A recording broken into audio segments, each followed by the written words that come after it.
Castor वाहन के बाजू से देखे जाने वाले हर एक सामने वाले पहिए के स्टीयरिंग अक्ष का झुकाव कैस्टर कहलाता है। यह एक काल्पनिक खड़ी रेखा है।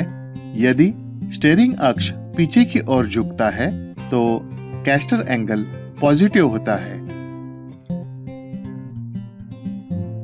यदि स्टीयरिंग अक्ष आगे की ओर झुकता है तो कैस्टर एंगल नेगेटिव होता है।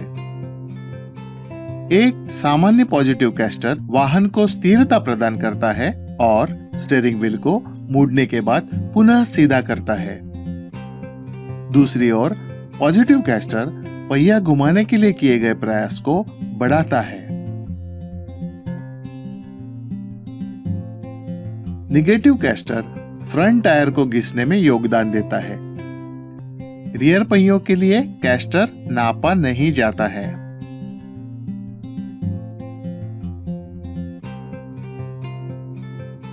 कैम्बर वाहन को सामने से देखने पर वास्तविक वर्टिकल से पहिया का झुकाव यही कैम्बर होता है।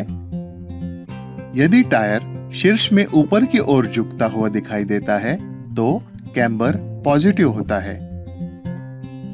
यदि टायर शीर्ष में अंदर की ओर झुकता हुआ दिखाई देता है तो कैम्बर नेगेटिव होता है। शून्य कैम्बर यह कम से कम टायर के घिसने का कारण बनता है।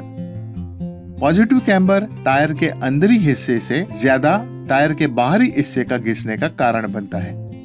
निगेटिव कैम्बर का प्रभाव उल्टा होता है। पॉजिटिव कैम्बर सीधा वाहन स्थिरता को प्रभावित करता है और स्टीयरिंग व्हील को कड़ा करता है। जैसे ही वाहन मुड़ता है तो पॉजिटिव कैम्बर की वजह से बाहरी सस्पेंशन पहियों की ओर झुकने की कोशिश करता है।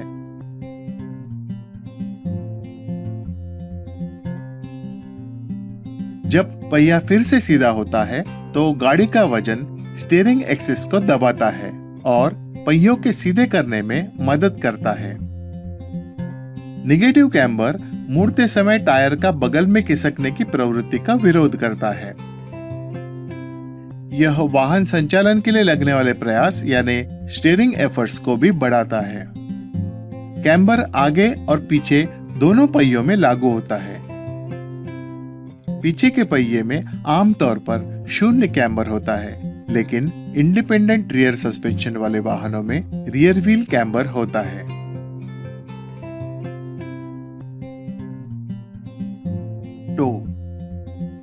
टो यानी वाहन को ऊपर से देखने पर दिखने वाली पहियों की सीध या समानता।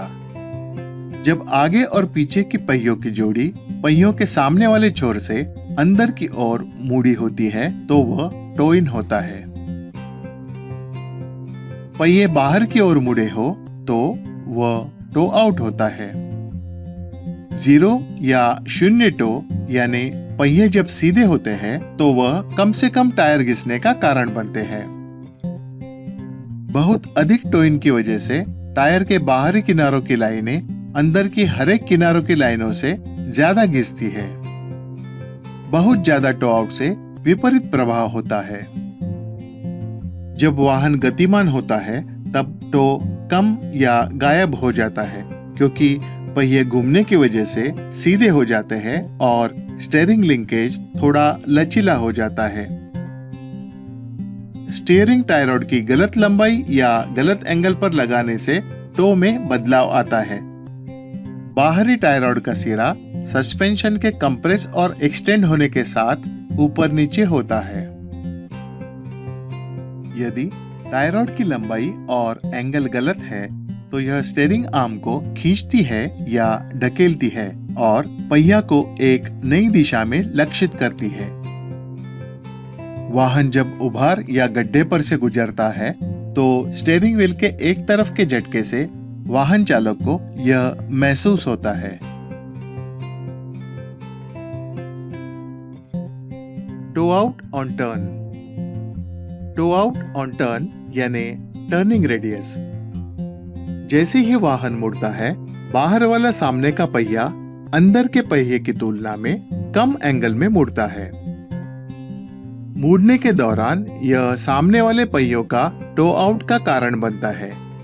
मुड़ते समय टो आउट की कुछ मात्रा आवश्यक होती है, क्योंकि बाहरी पहिया अंदर के पहिया की तुलना में बड़ी रेडियस में मुड़ता है। टो आउट ऑन टर्न दाएं और बाएं दोनों दिशाओं में समान होता है तथा toe out on turn adjustable नहीं होता है। Steering axis inclination.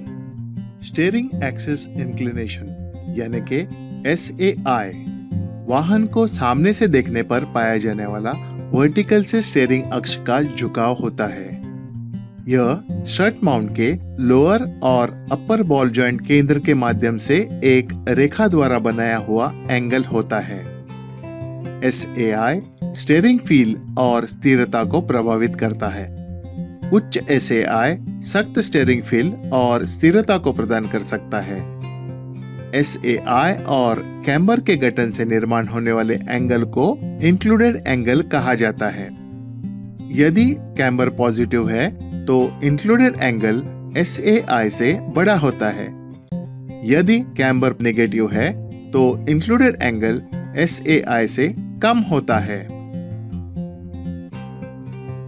अलग अलग ऑफसेट के साथ नॉन रिकमेंडेड यानी गैर सिफारिशी व्हील रिम की फिटिंग स्टीयरिंग ऑफसेट मूल्य को बदल सकती है और वाहन स्टीयरिंग समस्याओं को पैदा कर सकती है।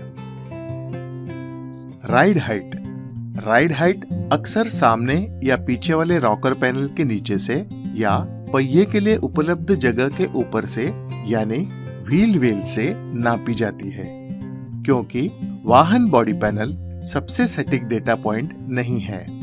राइड हाइट अधिक सटीक रूप से सस्पेंशन या फ्रेम के ऊपर के बिंदु से नापी जाती है। स्प्रिंग सैक या अतिभार वाले वाहन राइड हाइट को बदल सकते हैं और वाहन स्टीयरिंग में अस्थिरता दिखा सकते हैं। विशेष विवरण के नीचे वाले राइड हाइट में स्प्रिंग में सुधार की जरूरत होती है। थ्रस्ट एंगल वाहन की ज्योमेट्रिक केंद्र रेखा और उस दिशा के बीच का एंगल है जिसमें पीछे के पहिए दर्शित होते हैं। यदि पीछे के पहिए सीधे आगे की ओर इशारा करते हैं तो कोई थ्रस्ट एंगल नहीं है। शून्य थ्रस्ट एंगल आदर्श होता है। यदि थ्रस्ट एंगल को निकाला नहीं जा सकता तो सामने के पहिए वाहन की ज्योमेट्रिक केंद्र रेखा के बजाय थ्रस्ट लाइन से सम्मिलित यानी अलाइन की जा सकती है। अलग अलग थ्रस्ट लाइन के साथ आगे के पहिए चलाने वाले पीछे के पहियों के केंद्र रेखा से सम्मिलित करने के परिणाम स्वरूप स्टीयरिंग व्हील टेढ़ा मुड़ा होगा और टायर के घिसाव में बढ़ोतरी होगी। सेटबैक। सेटबैक एक ऐसी स्थिति होती है जिसमें एक्सेल पर एक पहिया दूसरे पहिए के सामने या पीछे होता है। सेटबैक वास्तव में पुराने ट्रकों जैसी वाहनों के लिए बनाया गया है, लेकिन अत्यंत असमान कैस्टर भी सामने वाले पहियों पर सेटबैक का कारण बनता है।